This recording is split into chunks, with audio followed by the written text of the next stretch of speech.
Welcome to my channel, where we discuss everything and all things politics, economy, and development in Nigeria and around the world.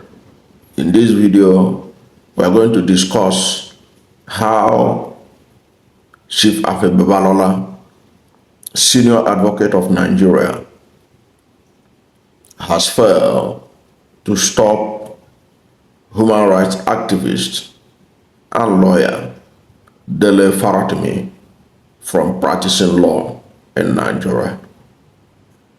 That is what we're going to talk about in this video.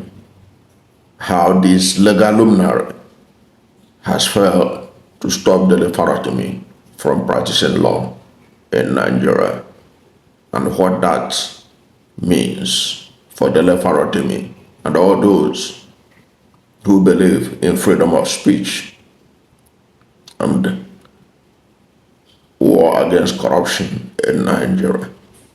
Welcome and thank you. And if you are new to my channel, you have not yet subscribed to my channel, please subscribe to my channel, hit the subscription button, hit the notification bell. When you subscribe to my channel and hit the notification bell, anytime I have a new video, you'll be among the first to know. God bless you. Now, the Legal Practitioners Disciplinary Committee has rejected a request by Chief Afe Babalola firm, Emmanuel Chambers, to revoke the law practicing license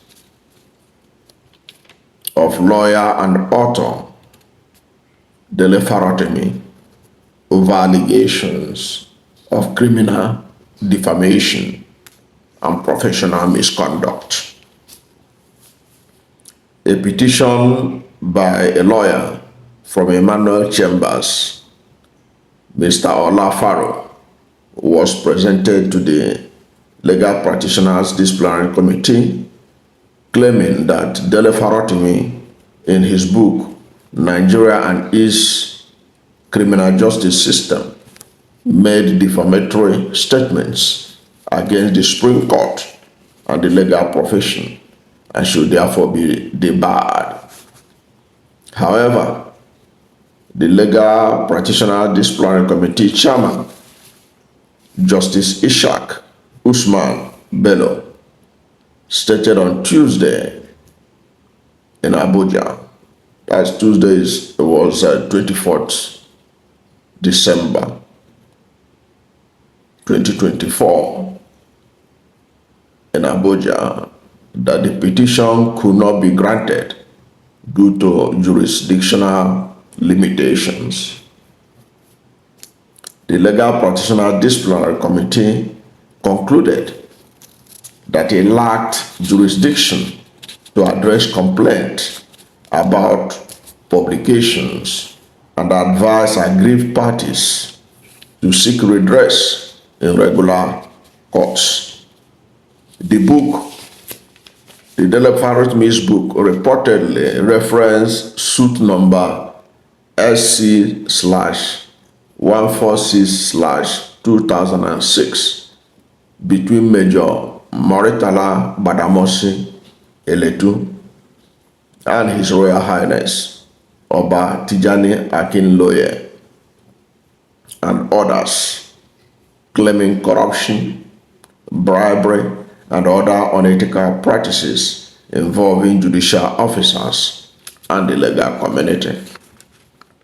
The petition from Emmanuel Chambers accused Dele Farotimi of distorting case facts, disrespecting fellow lawyers, and engaging in actions that obstructed justice for personal gains. Specific grievances included references to a Supreme Court judgment that affected multiple residential estates and subsequent legal proceedings, undermining the Apex Court's decision. The Babalola Chambers, or the Emmanuel Chambers, claimed that Dele Farotimi's book violated several sections of the rules of Professional Conduct for Legal Practitioners 2023 and requested that his name be struck off the role of legal practitioners in Nigeria.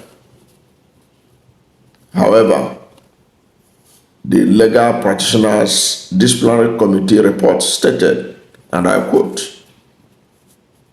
"The publication is an intellectual property and not a conduct or action committed while practicing as a legal practitioner. All the aggrieved parties who find the publication defamatory should ventilate their grievances through the regular court." Thank God for this committee, and thank God for the chairman of the committee, Justice Bello, who was able to do the right thing to save the legal career of Dele Farotimi, because you know what it means to be debarred. It means taking food out of the mouth of Dele Farotimi and his family. Of course, I know that Dele Farotimi, there was a time he said that he no longer practices law in Nigeria because he has lost faith in the Nigerian judicial system. I've seen him several times on other channels, television or Arise TV, talking about how he has lost faith. In fact, at a point he was claiming that he's no longer a lawyer, that he no longer practices law in Nigeria. I don't have faith in the legal system in Nigeria. But such an action should be voluntary. It shouldn't be a punitive measure. This type that Chief Afe Babalola wanted to impose on him now, that he cannot practice law. What I'm saying is that supposing this had been approved, I think Dele Farotimi had been very clear in the past about how he has lost case. He has lost faith in the Nigerian judicial system. Okay, he could go and watch some of his videos. His reaction to when Kekereekun was appointed the Chief Justice of Nigeria. Go and watch the clips and all that. So you know that he's a man who has given up on Nigeria's judicial system because of corruption he has allegedly observed in the system. But all said and done, it is good that the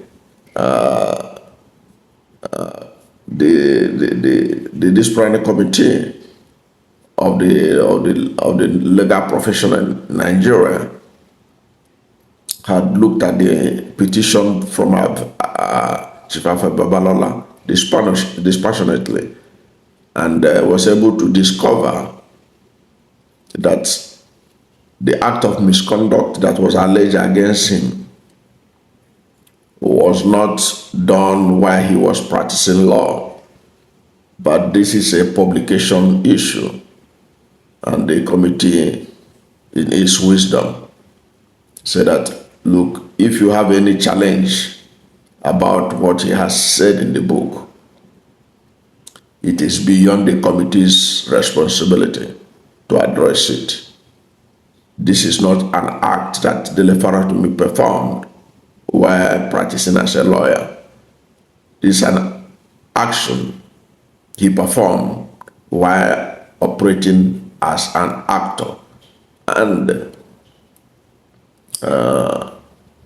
intellectual property issue that have to be resolved in the normal courts. In other words,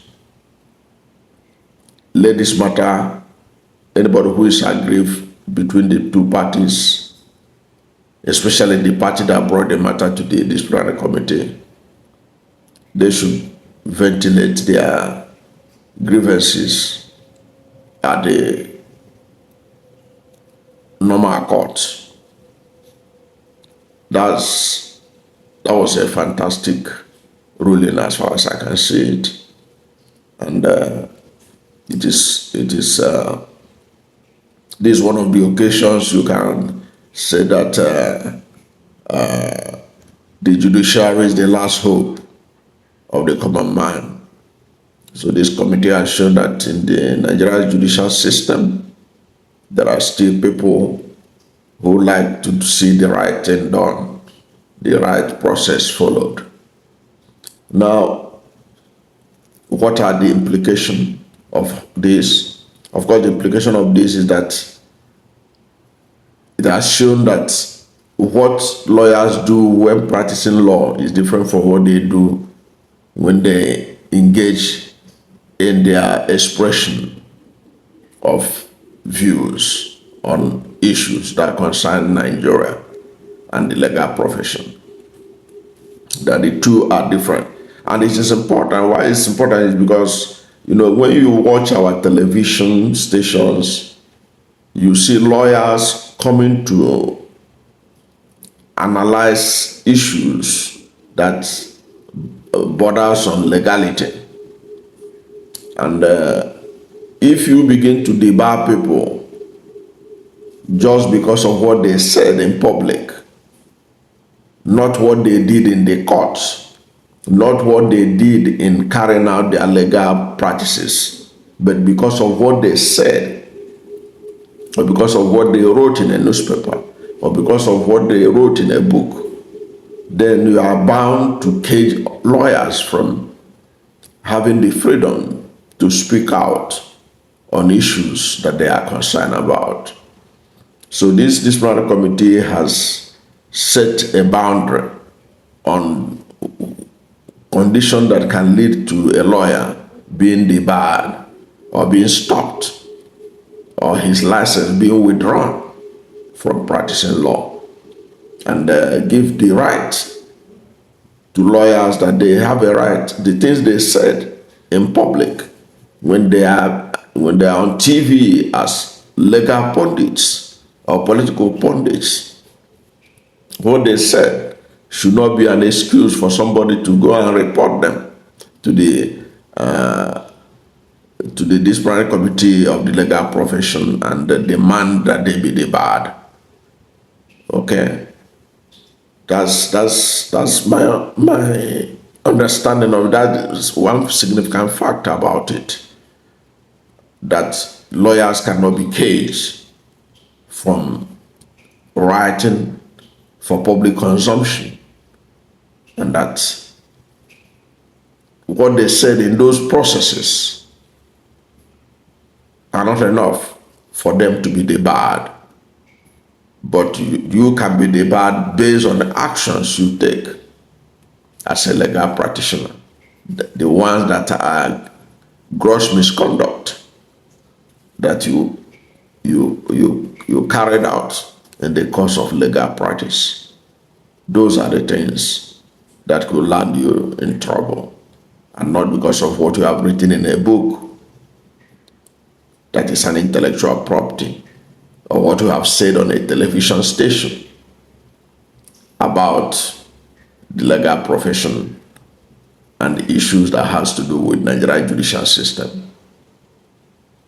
That, to me, is the gain from Afe Babalola's failed attempt to stop Dele Farotimi from practicing law in Nigeria. I don't know what you think about this, but whatever you think about this, let's hear from you at the comment section. Thank you for watching this video. And if you are new to my channel, you have not yet subscribed to my channel, please subscribe to my channel. Hit the subscription button, hit the notification bell. When you subscribe to my channel and hit the notification bell, anytime I have a new video, you'll be among the first to know. God bless you. And please don't forget to like this video, because when you like it, God will rank it high and recommend it for more people. Thank you, and God bless you and yours.